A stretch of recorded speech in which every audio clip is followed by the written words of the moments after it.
Antibiotic మందులను మోతాదుకు మించి వాడితే తీవ్ర పరిణామాలు ఉంటాయని, వైద్యుల సూచనల మేరకు మందులను వినియోగించాలని రిమ్స్ డైరెక్టర్ జైసింగ్ రాథోడ్ సూచించారు. పట్టణంలోని రిమ్స్ ఆసుపత్రి నుండి ఇందిరా ప్రియదర్శిని మైదానం వరకు శనివారం అవగాహన ర్యాలీ చేపట్టనున్నారు.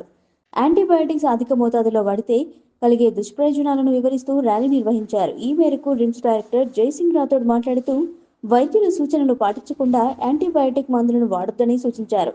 చిన్నపాటి జబ్బులకు సైతం స్వంత నిర్ణయంతో వీటిని తీసుకోవద్దని, వైద్యులు సూచించిన మోతాదు ప్రకారమే వాడాలన్నారు. ఈ అంశాలపై ప్రజలకు అవగాహన కల్పించేలా ర్యాలీ చేపట్టినట్లు వెల్లడించారు.